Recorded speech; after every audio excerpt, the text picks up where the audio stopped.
which is very exciting. We've done a couple of these before, so you're in for a good session. If we could just jump to the next slide, please, Ryan. Okay, so just some housekeeping. As per usual, we'd just like to ask if everyone could please remain on mute throughout the presentation. If you guys do have any questions, feel free to type them in the chat box, or you can take yourself off mute. We'll also have some time at the end for a Q&A, so we'll definitely get to you. Next slide, please, Ryan. Okay, introducing you to the panel. So we've got Ryan and Mark, as usual, the experts for today. So I'll hand over to you guys now.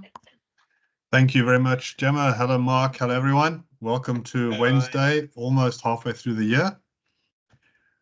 We're going to talk about AI. AI is still the big thing, or is it? We are going to look a little bit about, is it big? Is it bigger? Is it actually a passing fad? We are going to do a little bit different this time, where we're going to go into some specifics from Sensei and what we're doing in terms of AI and some demo there.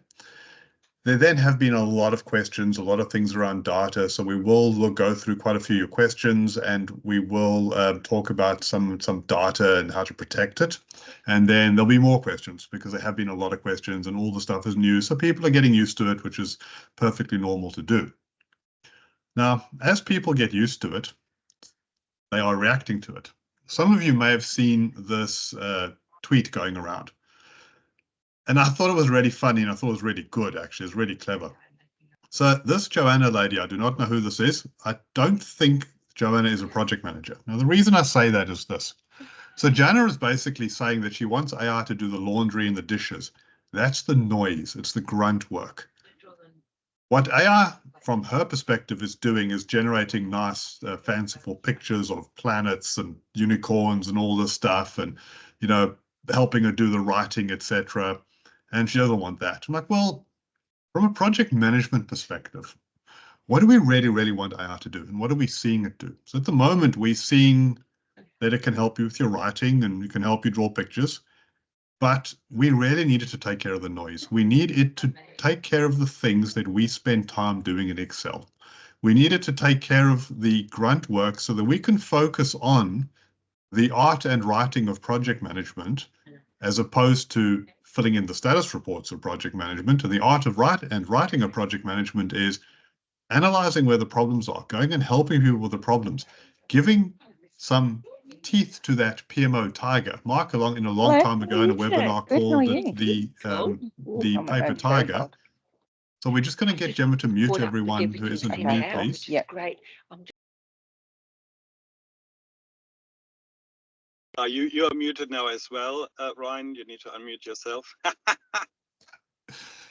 So we need AI to do little things, little annoying things. So we want AI to solve the noise problems so that we can actually have time to find problems. So we save time. We find problems. This reduces risk. This ultimately means we have value. We have valuable time to focus on real problems, and we get to our strategic goals, okay? So yes, I agree with Joanna. I just think that Joanna over here needs to change what she's using AI for. Stop using it to write poetry, start using it to actually do real work. Okay, now, what does everybody else think? There has, as a couple of weeks ago, been a new survey out from Microsoft and LinkedIn. There's some interesting things here. So what this was about is, how is AI being used at work? And are people actually using it? And how are managers reacting to it? So let's actually see what people think out there. But first, I want to see what you think. And then we're going to compare the same question that Gemma's going to start the poll up, the same question to what you lot did in a webinar with us 18 months ago. And then we're going to compare it to what Microsoft has worked out in their survey. And we're going to see what the change is. Okay. So I'm saying ChatGPT here because that was the original question. But if you're using Copilot, if you're using anything like that, it's okay. You can say, you know, yes to that as well. So are you using AI for work purposes, say? So no, yes, you have, but it hasn't been that great. Or yes, and it has been great. Or yes, it's successful, but you're a little concerned that you're not sure what happens to that data. And you're a bit worried that you're going into trouble for this. Yeah. So Got 33 responses, Ryan. there are close ones right now. About 40% say, nah, I have not used it. About 33% says, actually, I've used it successfully. About 22% says yes, but I wasn't too successful, or it was too much of a high level. And about 10% said that yes, in a while it's successful, but I didn't think or care about where the data was sent to. So that was, funnily enough, actually the smallest from them all. Okay, but well, the vast majority right now still hasn't used it yet. Okay, so let's see what you said 18 months ago. So 18 months ago, 56% hadn't used it. 5% only were thinking about the data. So people are a bit more aware of that, more starting to use it. It sounds like the number of people thinking success has actually gone up, and those who thought it's maybe a bit high level, that sounds like it's gone up as well, actually. So, but it also probably indicates that people are out there and using it. So I would say there's been some growth. Maybe not as much as I thought there would be. So let's actually look at what Microsoft and LinkedIn have worked out. So 75% of people are using AI at work. Now, they're not saying exactly, is it successful, but they're using it. And we will get a bit more into the success part. But 46 of them started using it less than 6 months ago. This is as of the 8th of May, so it's just fresh. So there is rapid uptake of all things AI. We will, when we get into that talk, just because it's AI doesn't mean it's valuable. We will see, okay? But yes, a lot of people out there. Who are these people? This I found really interesting. So boomers, with the old people that everyone seems to blame for everything, they're using it almost as much as the Gen Zs, who are the younger people that are you would expect to be using this, okay?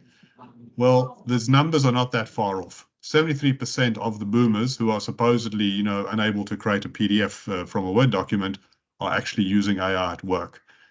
And if it's that widespread, if you aren't, everyone on this call falls into one of these, okay? If you are not thinking you're one of these people, you got to catch up with your peers, so think about it. Now, what do managers think about this? And I'm going to discuss this one a bit. So 66% of people or leaders are saying they wouldn't hire someone without AI skills. I found that a bit interesting. Now, the reason I put this one up is because there's still that question of, are the robots here to take our jobs? Okay, there is still, there's a lot of discussion and angst in the world about that. I don't think the robots are necessarily here to take our jobs. The robots are here to free us up to do our jobs, because we're spending too much time in Excel in the project world and not doing our real jobs. So 70% of leaders are saying that the dynamic will shift, that young people, as in less experienced people, will get greater responsibilities due to AI. I'm going to expand on that a bit further, because that's going to be a hint of what I think is actually going on here. Now, 71% of leaders are saying they're less likely to hire an experienced candidate with AI skills. Sorry, they're more likely to hire a less experienced candidate who has AI skills than a more experienced one who doesn't have AI skills. I actually disagree with that. I think that's the wrong approach. And the reason is this. If AI starts to free us up from the grunt work, it means that we are able to bring skills from outside of work into work. Think about what you do. A lot of people are in a groove, they're in a niche. They are that Excel genius who knows all about that one Excel, and you're completely dependent on them because it's got all these macros and things in there. They've memorized the process. They know how to get through procurement and do all these things. But that doesn't translate outside of work. If suddenly you make that noisy work that they're specialists in go below the line, it becomes automated. What's left? Well, what's left is solving problems. Where do you spend most of your time solving problems? Outside of work. You spend more time outside of work than inside of work. Those life skills suddenly can come into work. So if you are good at negotiation, because you are good at negotiating, on the PTA at school, for example, that is a skill. It's a life skill that can come into work as well. So if you do not have to be in the groove, you get to be a generalist and actually apply yourself as you are, not as work has forced you into a box, okay? So think about that. So if you think the robots are coming for your job, they're coming for your Excel. They're not necessarily coming for your job, because your job is going to be the best you can be. That different persona from work to home can now finally become the same successful persona. Now, not everyone is going to agree with AI. That's okay. But let's see, are people truly not agreeing? This I found really interesting. So they've surveyed skeptics. There are skeptics, obviously, but mostly 50%.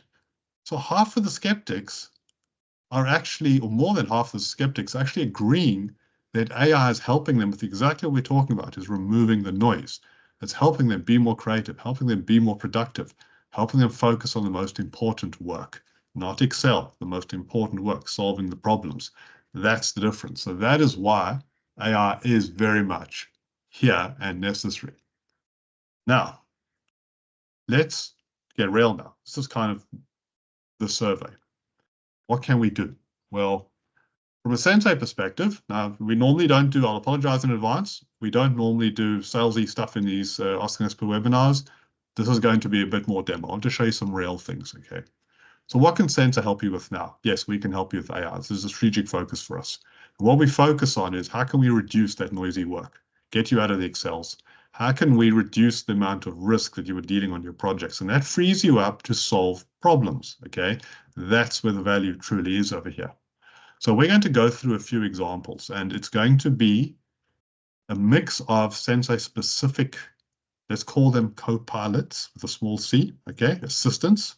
There's going to be some Microsoft Copilot, obviously a big thing, and we're a Microsoft partner, so we're going to look at that as well. So let's have a look.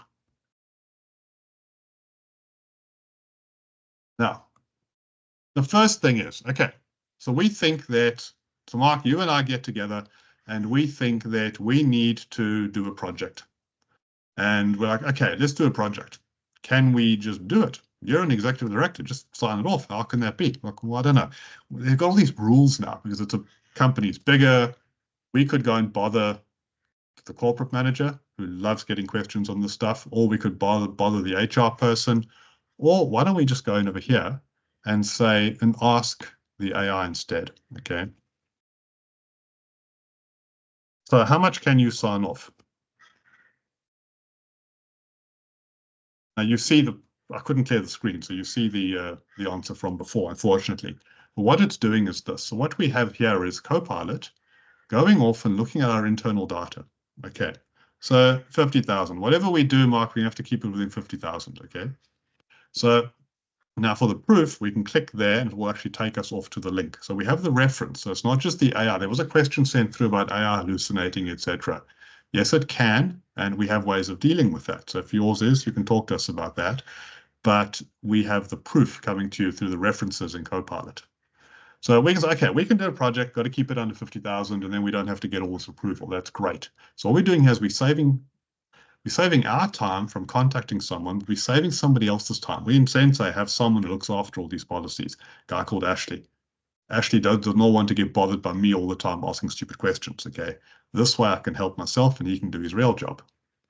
Now, so we know we can actually do it. So let's go in now and think about the next thing. So what we looked at there was, the first part was, it's an assistant who can just help you with things. Save you some time to look for info. That is kind of level 1 of AI. Level 2 of AI is where we start actually reimagining the process and we start building the AI into the process, and we build expertise in. So we are now creating a proposal analysis. It's like a business case. And we can say, okay, I've written this thing out, but you know what? I'm not a business case expert writer. I want to actually get some help doing this. So we use the AI to be that coach. It's the co-pilot, that sort of person who sits with you and can look at this, review what you've done, give you some assistance, but also can then reach into the rest of the data and say, okay, there are other things you should know about in this company. So this is where we start bringing in the value here, where we're like, okay, don't simply do your business case in isolation. You've got to have strategic thinking here. So it's actually, well, it's not great. It's telling us we don't fully articulate the situation, fails to paint a detailed picture. It's scoring us 6 out of 10. Okay, Mark, we have to go and do a bit more work here. But it's also told us that don't go and repeat some lessons. So we should look at these from other projects and see, okay, let me take those lessons into account. It is saying that, so we're trying to bring a project management software in here. it's telling us that there have been related benefits. So you should think about those things. Don't just go and try and redo the same thing, the same benefit. It's also pointing out some risks and some issues from past projects. And we can say, yep, I like this one. I'm actually going to, I can then select these, hit the button, and it will inject them into my project form when it creates the project. So I don't have to go and recreate this. So what it's done is it's brought in the expertise. This reduces my risk. I'm not alone in doing this. I get the company's past expertise to benefit me over here. So AI is not just about chatbots, it's about building it into our processes as we go as well. And at the same time considers probably branches that we haven't even considered when we wrote this business case. I love the fact that, exactly. you know, like the business, the benefits that are floating around somewhere in the organization that are managed maybe from a pure infrastructure perspective. But now we are saying, actually, there is that link to it, which it would have almost been impossible to find in a large organization if I would have to make that investigation. I love that. Ryan. That's really It finds the relationships in data that us mere humans can't realistically do. It also solves a problem of, especially in Australia, it's all about contract project managers. They come, they go. You lose organizational knowledge. Let the AI be the custodian of the knowledge. Okay, now that knowledge, so Mark, we get our business case approved. They say, go for it, get a purchase order, give money to the Sensei, they're going to sort this out for you. I don't know how to create a purchase order. So I can go, because as Altus, there's a whole training section in here, as you know, those of you use it, and I can watch videos and all that stuff. But purchase orders is something specific for me, something our company created. That's not part of the training. Why can't AI look at my training data and the Altus training data together and my policy documents and everything, give me an answer? So how do I create a purchase order? So it will now go off and it will look at how to do this using my specific information. So it's telling me step by step, and it gives me the references. I can click on that, take me to the document, give me all the details. So it's training, including your own local content. And again, the value is stop bothering the PMO with stupid questions. Those of you on the PMO side of this call will probably think that'd be great. Okay, our PMO gets excited when you tell them you could stop people asking them stupid questions. So we get our purchase order and off we go. Our project is now running. Okay. It really breaks the silos of the organization. It does. And puts you as a user into the forefront of all of the data by having, well, ultimately a co-pilot that provides you that, right? Exactly. So we are now going to have a project. And I won't bore you with all the project stuff. We can do an Altus demo at some point. But we have projects. Okay, so we have projects, and here is one that I created earlier. Okay, so we are going to use this project, and we start working, we plan our project out, we've got our schedule, we've got all these things, and it comes to, as it is now, the end of the month, the 29th, it's status time. Every project manager loves doing status reports, I'm sure. So you know what, when you showcase the statement of, you know, it does art but doesn't do the work, it should actually be the other way around. I mean, as a project manager, this is actually the part that I'm dreading, right? Wouldn't it be great if I have the ability to say, hey, why don't you inspect everything and formalize my status update for me, right? I'm glad you asked that. So let's actually look into it, because Mark and I had actually discussed a question around this earlier on. And it's typically when you talk AI, the thing a project manager say is, can't you just do the status report for me? So there's a lot of pieces to a status report. And one of them is critical path. So it's about what should I focus on, okay? And you could also ask it, what should I focus on? It'll work the same way.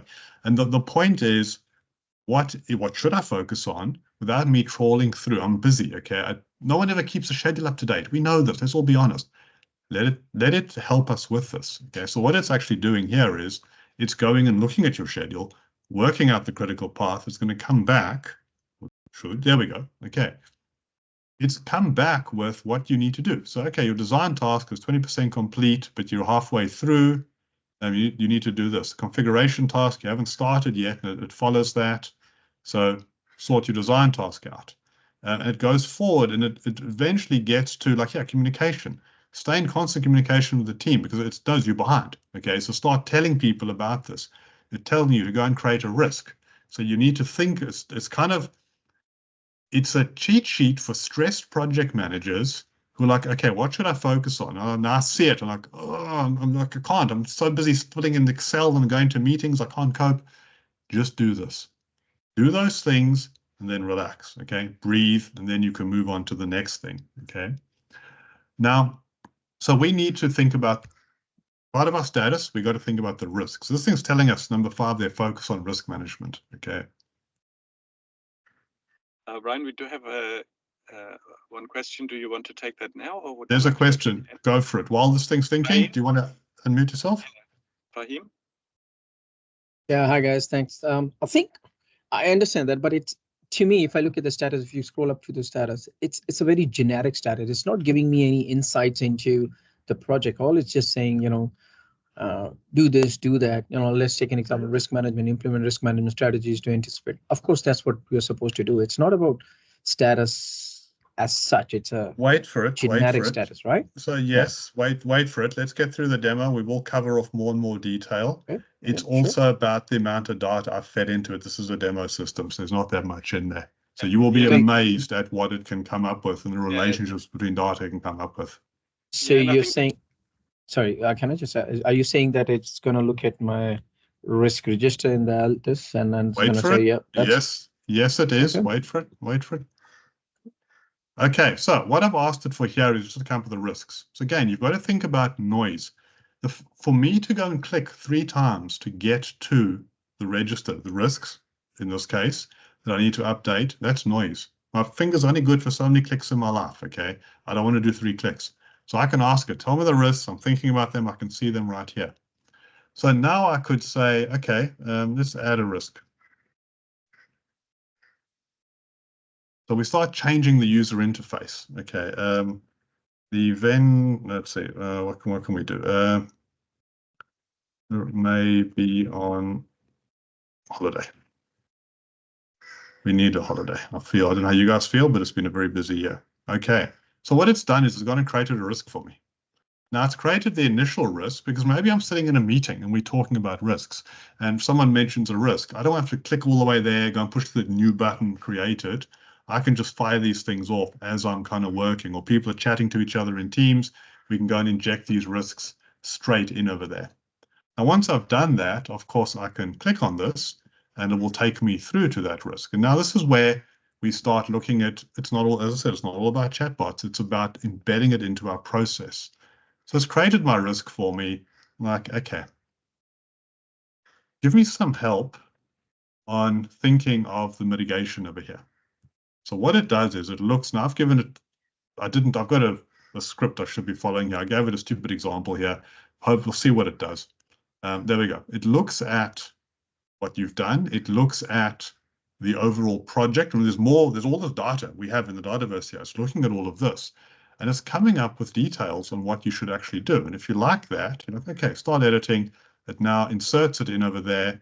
And I could then go and edit this further if I wanted to. So I'm able to go and get some help.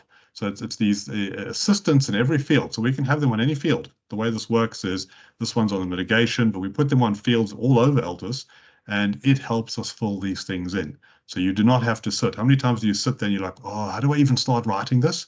Let it actually do that for you. Okay. Now, so we have our risks. So we've been updating a bit of data. We do ultimately need to get to what we were talking about, which was that status report. So let's actually go to Altus and go to tracking. So really, Ryan, what we've done until now, in the first instance, we essentially asked for guidance so that we know the way of how we need to update our information to provide the formal part. The second part then allowed us to drive into those and actually update the content with recommendations from AI. Yes. And now that third part enables me to actually do the formalization, right? To do the formalization, to bring it all together and do that formalization, exactly. That's and from amazing. there on, it flows up into reporting. Okay, so this is, for those using Altus, is your monthly status report. So you would go in and it would say it is the 29th. We're going to do status now, but I don't want to type this. I'm lazy. Okay, so you do it for me. So I've hit the generate button, and it is now, as I think it was for him who's asking the question. So what it's doing is it is now going, oh, now I'm getting a few errors there. Okay, as a demo, it is going and it is looking at my registers, looking at my risks, my issues. It's looking at my finance, it's looking at my changes, etc. And it is coming up with the details on this and writing that for me. So Ryan, where does that information come from? How does AI know the stuff that is in my brain? So in this case, your brain is already downloaded into those registers. You have been maintaining data in Altus. It is then pulling that data in. So you have a risk register, you have an issues register, etc. It is working the status out of that, is looking at the rest of the project data and looking at the bigger context. And then, again, you can get it to look at all of that and write the overall status for you as well. You then get to check it. Okay, of course, you get to check it and maybe you change it. There are things that are in your brain that you haven't put into the system. It won't actually know that. But in time, this is version 1. In time, it will know that because it can talk to the graph. It can see what you are doing in Teams and email, look at documents, etc. Starts putting more and more product information in. So you don't have to go and open this up for that bit of info, this up for that bit of info, etc. It's bringing it all together for you. Now, by you doing all this, so you've formalized this now as a project manager. The PMO manager is ultimately going to come along and think, I need to govern this. What are these project managers up to? Okay. So they're able to go and look at, here's Project Center, look at all the projects, and they can simply say, which project should I worry about? And we'll see what it thinks. I could have asked it for more than one. Yep. It then comes up and it explains, looking at all those statuses that have now been formalized, and it's looking at what it thinks needs to be looked at. So it's looking at a combination, just as you as a human would come in. If you were told to go in and analyze, you brought in as a consultant, and you have to analyze all the projects in a portfolio in a PMO, what would you do? You would look at the status reports. You would look at the actual data there. You would look for things missing. You would say, okay, status report is green, but there are lots of risks and issues. It knows this. It can think of these things. And it can then work out and say, okay, you're saying this, but you obviously mean that. And this is how it's all working, and it brings it all together for us. Okay. Now, we are able, as a PMO person, to interact with this in various different ways. You know, someone comes and says, what is this project about? It has the context of a particular project because I started that pages above, and I thought I updated that yesterday, but it'll come back with information on the project. You could ask it, say, what are the key issues for this project? Anything you need to know before you go into that status meeting, the steering committee meeting, etc. It is coming up. So it saves you. Look, the shortcut we always say is you go look at a report instead of looking into the system. Now I'm saying you don't have to look at the report. Just talk to it. Ask it questions. Don't phone the project manager. Save yourself some time. You can ask questions and you can figure everything out. Okay, now that brings us to the end of a demo where I wanted to show you a bit of a taste of the type of things that AI can do in our world. There is a lot more we are doing, but there's also a lot that you need to think about in terms of what would you have to do to get ready? And I now want to start going into a lot of the questions that were submitted. So one of the things was an interesting question is, how can we protect our systems and clients from AI? And I thought about that, and I think that it's just the way it's phrased, this thing, but it's not about protecting them from AI. AI is happening. The robot is here. Okay, this is happening. It's about preparing for it and using it to your advantage. What you need to do is think about, what do you do? Are you a PMO, for example? What is your strategy? Are you an organization that has everything we always talk about strategy, and how do you contribute to the strategy? That will then lead you to what is stopping you doing that now. So focus on not the system you've got, not where to bolt AI onto it. Focus on your true problems. If you were starting from scratch, these are the things that are stopping me doing what I'm actually paid to do. Okay. I don't want to do Excel faster. I want to actually redesign the process. That will lead you to a list of use cases. Then on the other end of the spectrum, look at your data. Do you have data? You need data. The stuff is only as good as the data. When people often say, oh, the AI gave them wasn't that great a result, etc. Trust me, the AI is it's insanely good and just getting better. It's the data, okay? And it's how you've tuned the AI as well. So you need to get data. Most PMOs don't have more than a year or two of data, and that data is incomplete anyway. So you need to think about capturing data. You need to think about, yeah. Would AI be able to identify the gaps? Because as you quite rightly pointed out, right, in the PMO world, my standard sentence is, hey, if you go as a PMO manager to the board and you give them a portfolio status report, would they bet their career on it, right? That's ultimately, and often we hear, well, no, because we don't trust the data. How would AI be able for us to ensure that the data quality is actually adhered by? It depends on the type of AI, but AI is able to, so this generational AI that we've mostly been looking at today will straight up tell you. When I've been testing and that type of thing, it's come to, I asked it a question and it will straight up say, I don't have enough data to actually to be able to infer those insights. Okay. The other is when you start thinking of machine learning. So now we're starting to use AI to estimate projects and predict the future.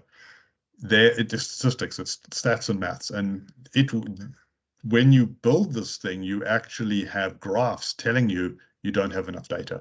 The Microsoft AI services, and depending on how you do it, will actually tell you that it's not there. So you need the data. The AI will help you work out if you don't actually have enough, but you must know to do that. So your question is very important because a lot of people are rushing in not knowing how to check if they've got the data, and they just then they get into trouble.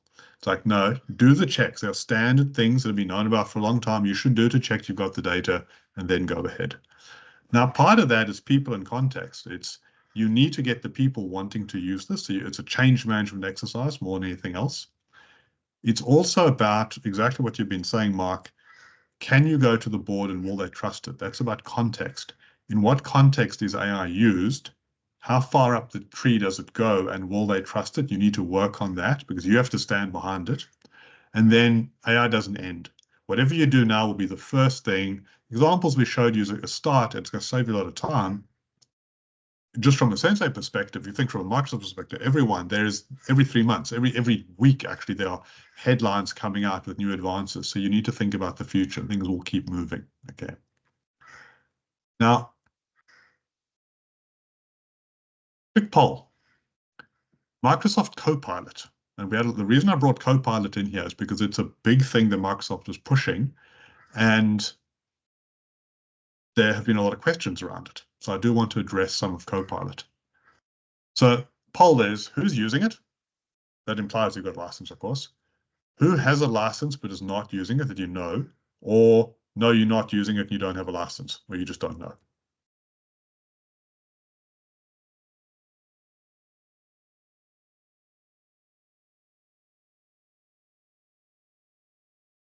Once I work out who's got it and using it, we're going to go into some questions that were around Copilot. So a lot of what we showed you earlier on is Copilot driven. So we're Microsoft centric organization, obviously. And so we are aligned to Microsoft's approach. We don't only do Copilot. So some of what I showed you is not using Copilot. Some is using Copilot. A lot of it is using Copilot in the back end that you can't see it. You see Altus, but there's a lot of technology behind it.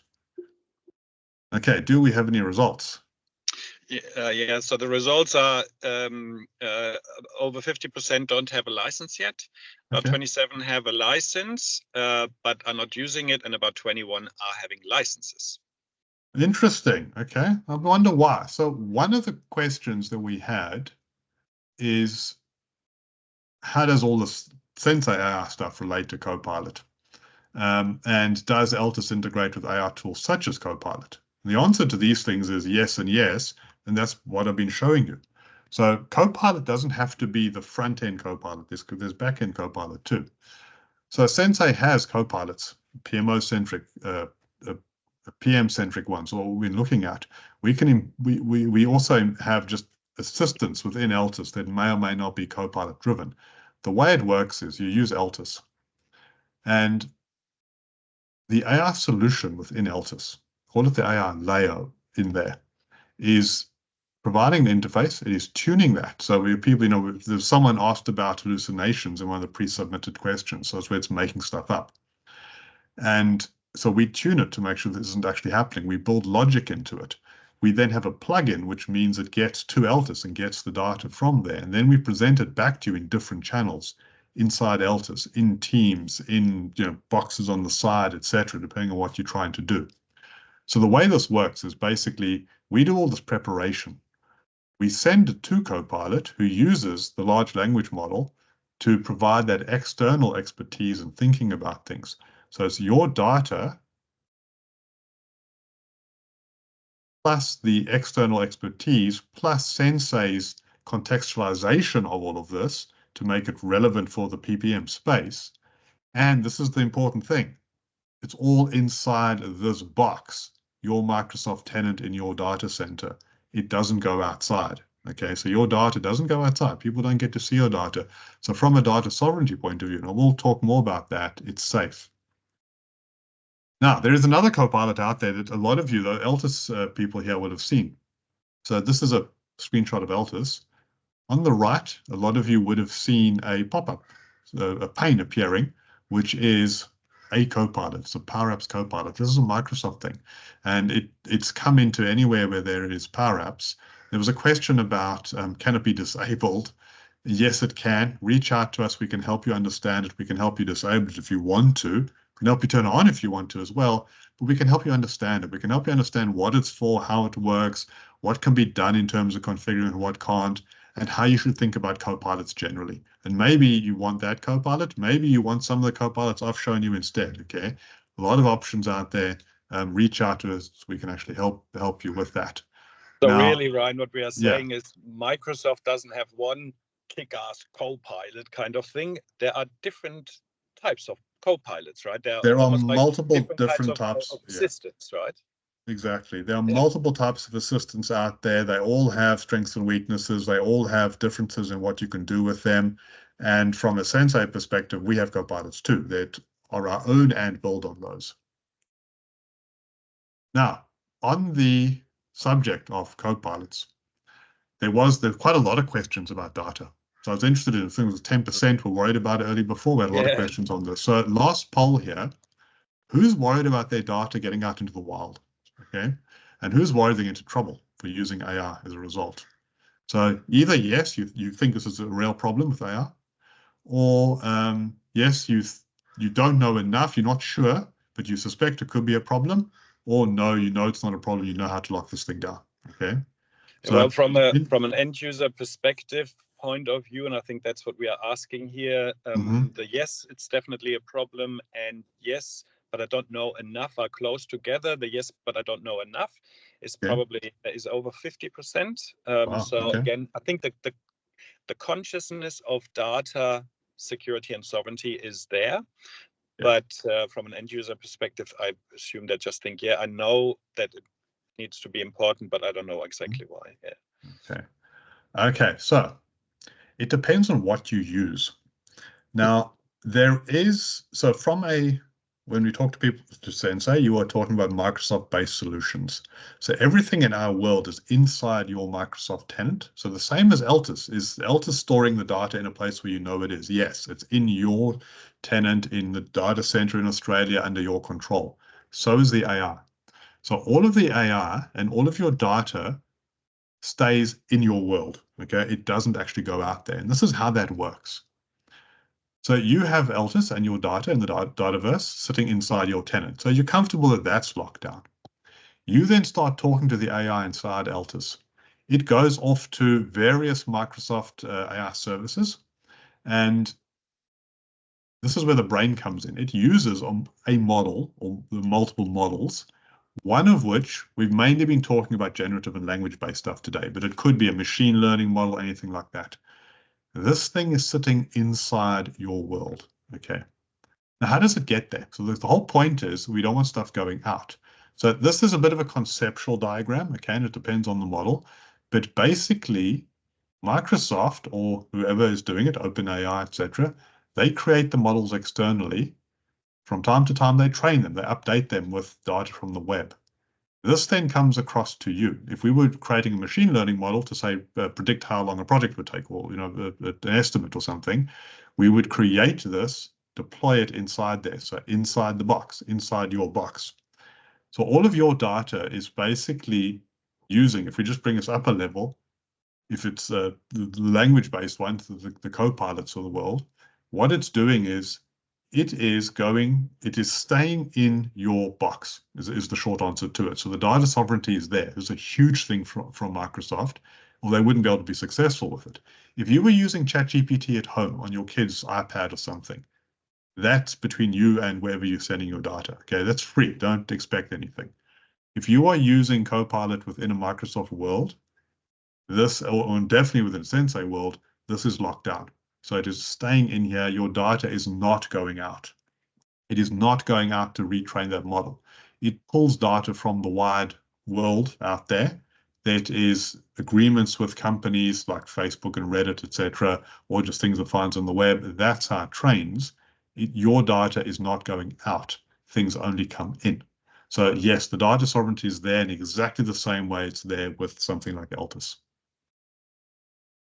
So to summarize that, as we kind of come to an end here, and then there was 15 minutes left for questions, your data is not available to other customers. It's just physically not. It's not available to OpenAI. You get OpenAI's input. You don't send the data there, okay? It runs inside your box. It's not used to train the models, and that's the true thing. So you are not educating it. So you can't actually type something in that gets used and suddenly pops up in some other person's answer in some other company somewhere. That there's a barrier there that stops that happening. It's not used to improve Microsoft services either. Okay. Now, interestingly, it's not used to improve your own model. So this, if you want to do that, you have to physically do something about that. And you're able to actually tune this yourself. And if you do tune up these models and make it specific for you, that's for you. Any secret source you build in terms of that does not get made available to other people. So if you're from a competitive perspective, your AI remains your AI. This is very safe. So Ryan, on that though, so ChatGPT needs to, or OpenAI needs to get the information somewhere.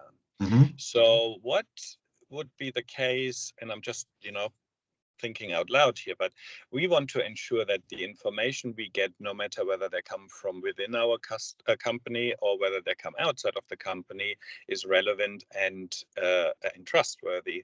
Is there a way for us to contribute to that, to the wider audience? Because ultimately, that's that the whole idea is to share knowledge so that we gain the benefit. So right now, this is a very one-way street, and we are thinking purely security. I get that.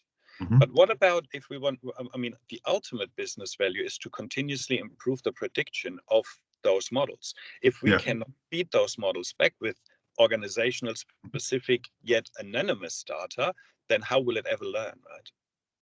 We can build these models. So think of it like this. You grew up learning about language. You learned how to speak German, okay, first in your case. When you then came to learn English, you didn't have to act like a 2-year-old child learning about language first. You knew what language was. You knew what the word for computer was, for door, etc. You just had to add on the English part. So the way it works is this concept like a transfer. So you have the knowledge. So the ChatGPT or the OpenAI gives us the base concept of language and all just general information of the world.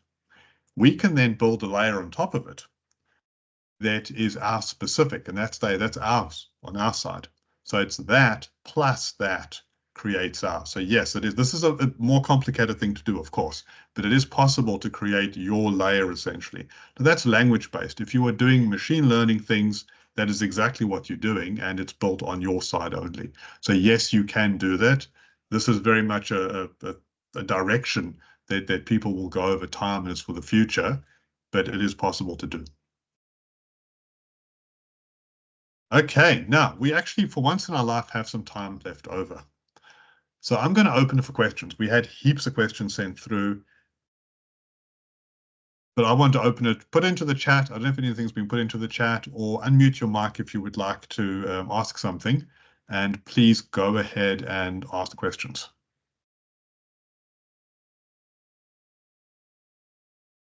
I'm just Fahim, checking your hands up. Yeah, just checking the text box right now to see some questions. There are, again, just comments in terms of good data, of course. Are there any other questions?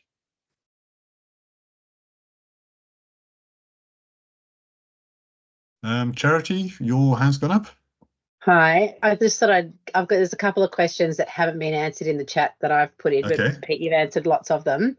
Yeah, sorry, I'm typing like a crazy man. No, I know there's so many questions. My mind is like exploding.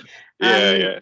So just wind back about 30 minutes when you were in the chat in Teams and you were asking it around like risks and stuff. Is that only looking from the project, or is it across portfolios? Like I'm in an enterprise PMO, so we have multiple portfolios. How does it decide where it's going to pull those kind of insights from? In this case, it's where we've told it. So the one that I actually showed you, we have versions of this. So I'd actually told it I want that project earlier on. It can actually do one which it looks across all the projects. It just that this one is being targeted at the project of interest, but it is possible if you want to just pull it, we don't have the filter. We can get it across all. So yes, there's a PMO flavor and a PM flavor to this. Yeah. Okay, cool. Thank you.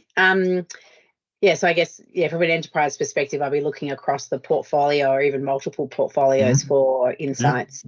When you were talking about critical path, like Microsoft Project is my specialty. So I was curious around when it was telling you about the critical path, is that assuming that the project manager has correctly linked their tasks in project?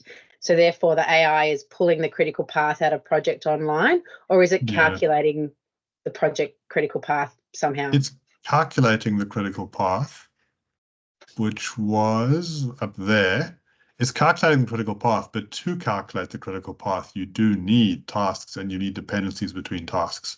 There's no other way to get a critical path. So if you haven't actually got a proper schedule, it's going to struggle with it, just like you would if you had to manually calculate it. Yeah, and Charity, that is actually a nice example.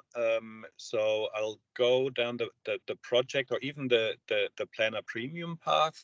So Planner Premium, for example, which is sort of the new kid, not that new kid on the block anymore, but the Office 365 version of MS Project Lightweight, they have incorporated now also a co-pilot, an assistant, right?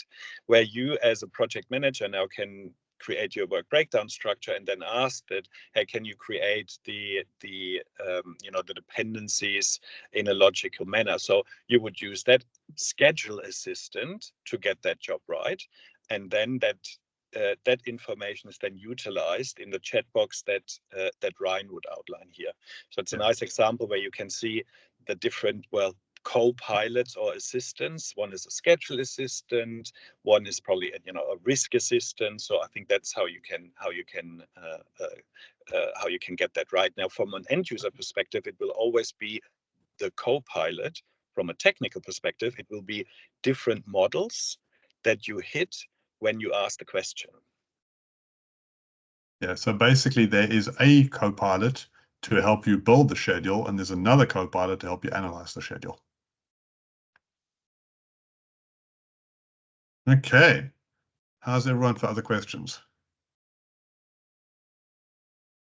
Ryan, I think there are so many questions. You know what I would love to see at the next time?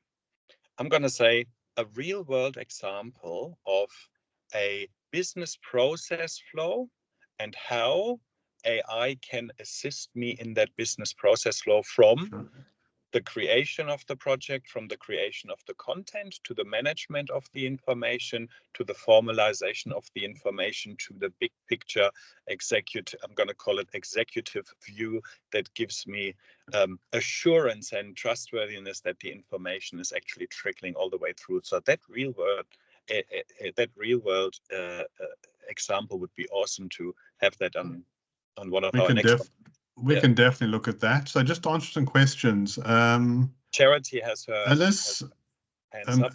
Charity had another question. So Alice, there was a question there about, is the schedule assistant drawing only from internal data, from external?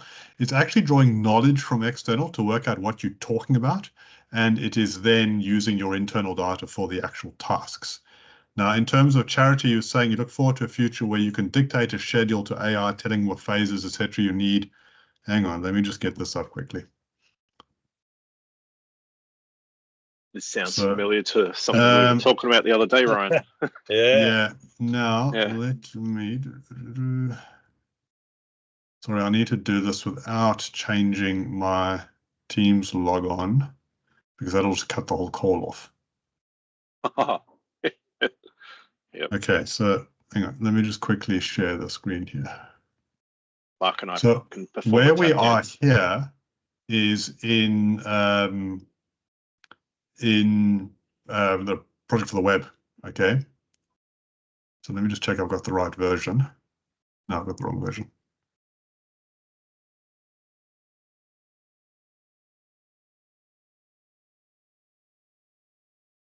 There. Okay. So here is a schedule of some sort. Okay. You can see what I've been doing here. I've been asking questions and things, but I can get it to actually create things. So I could say add tasks to, what are we doing in this project anyway? Something to do with the finance system. Add tasks to all the workshops to discover and analyze requirements.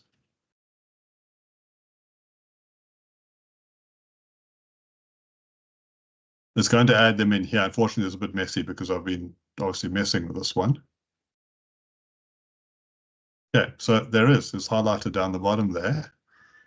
And let me just move that out the way and I'll scroll that down. There we go. Okay, so it's gone and actually put all these tasks in over here. So it can actually build that schedule up for us. So we can use it to essentially interact with the interface, to analyze. It's kind of interact, analyze, and act. Okay, so in this case, it's acting. I could then ask it questions around what percent complete to these tasks, etc., which is more the analyze part. And I don't need to do the traditional typing in here. I can go via chat, which is the interface part of that. Yeah, sure. Not Project Online, no, Charity, sorry, not Project Online. That is Project for the Web or Planner Premium.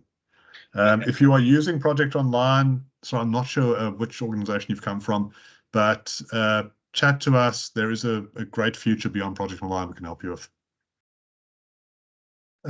Daniel Witton asking, what are the context window length limitations that are currently expected? As many of these can be quite wordy interactions. Yeah, look, this can be a problem. It depends on what you ask it, which is also why it doesn't have. Basically, all that text gets broken down into tokens. It's like pieces of words, and you get charged for those. So you've got to think beyond just text. It's like, yeah, we can use the text, but how could we instead embed that, like Mark was talking about, embed it into the processes, okay, to actually get it in where you're doing pieces of this data in one piece as you go, or have it feed things like build a status for you, as opposed to giving you a lot of commentary that you must go and type in. That cuts it down. Now, in terms of the actual limitation, I can't remember how many tokens it is. From memory, it's about 4,000 words or something. It's a lot. So you could have a lot. if you are getting pages of text back, it's about how you tune that interaction. So the Copilot behind it, we build it in such a way that we control how much comes back, how detailed it is, etc. Sometimes you want high level, sometimes you're asking something specific, you want more detail. And that was kind of went in hand to one we had a question from Monica earlier too, Ryan. Yeah. That was a similar sort of thing, saying, hey, can we sort of reduce it or put it in we can. in the style of what way our organization likes to speak. So yeah, I made the joke of a Star Wars character, but you could prompt it to tell it. So you can. So I'll give you an example internally at Sensei. We are working with our own PMO on the concept of document quality checks. So we send a lot of documents out to clients, is what we do. Not everyone is very good at writing in a professional manner, and they can write all kinds of informal garbage into documents. Wouldn't it be nice if we could run it through something? We tell that magical AI that, hey, you need to check and fix these documents. We require, this is an example of the style we need. This is a professional style. This is the type of length we need, etc. It runs through and it fixes that for people. So yes, this is real, and this is exactly the type of thing it can do. You do not have to, just because you are using ChatGPT and getting whatever you're getting back, that's the step one. You don't expect that it stays like that, as in, well, you can control it. Okay, we've got 4 minutes left. Any other questions?